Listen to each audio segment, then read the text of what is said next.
From Washington, this is VOA News.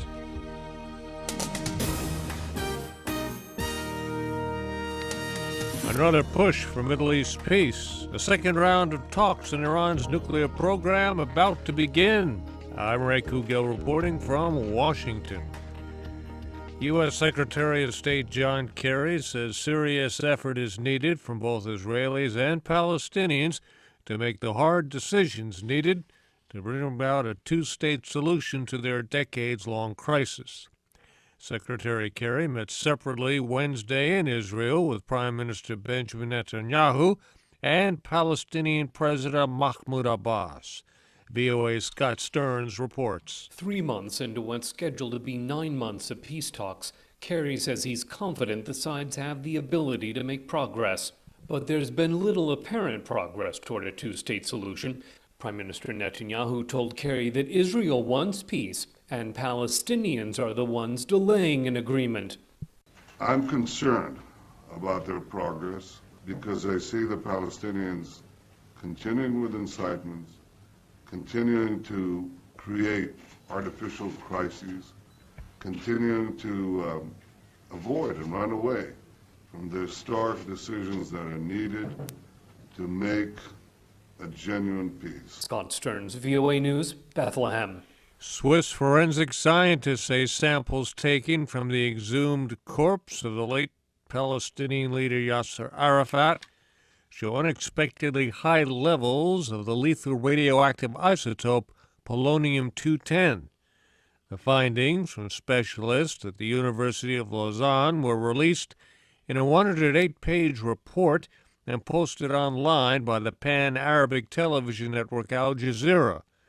The probe was commissioned jointly by Arafat's widow Suha and the network. Forensic experts from France and Russia also took samples from Arafat's corpse in 2012. Moscow says its examination found no traces of polonium, while results from the French analysis have not yet been released. A senior U.S. official in Geneva is expressing optimism about the talks on Iran's nuclear program that resumed Thursday. The official, who spoke on condition of anonymity, says there have been very detailed discussions and the two sides are heading towards a first-stage agreement. VOA's Al Pessin has more. From what little is known, Iran wants to agree on the ultimate target of the talks and also on a series of intermediate steps designed to build mutual trust and ease economic sanctions that have crippled Iran's economy. The United Nations delegation, made up of the 5 Permanent Security Council members and Germany, and led by the EU, wants guarantees that Iran's nuclear program will not lead to the production of a nuclear bomb. Analysts believe Iran is already dangerously close to doing that, and the United States and Israel have threatened military action to stop the potential final stages of development. Al Pessin, VOA News, Geneva. A series of small explosions struck outside a local Communist Party office in northern China, killing 1 person and wounding 8 others.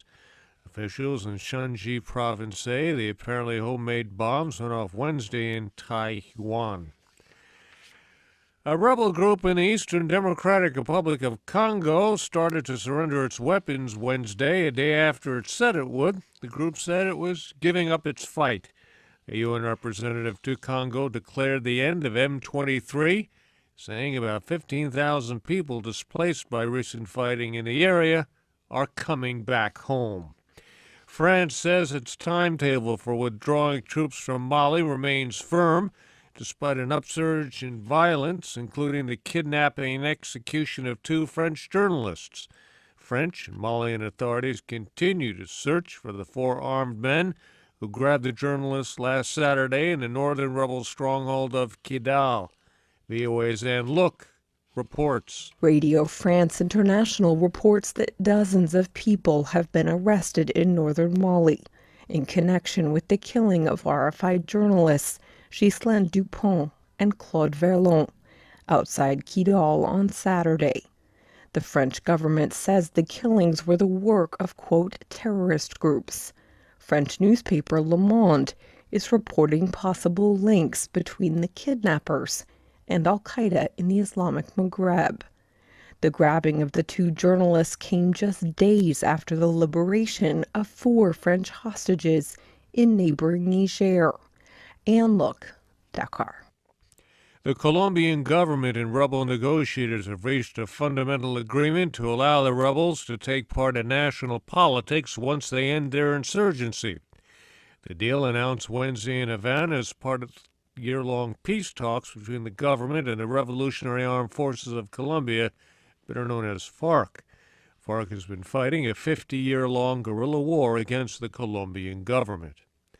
I'm Ray Kouguell, VOA News. More at voanews.com.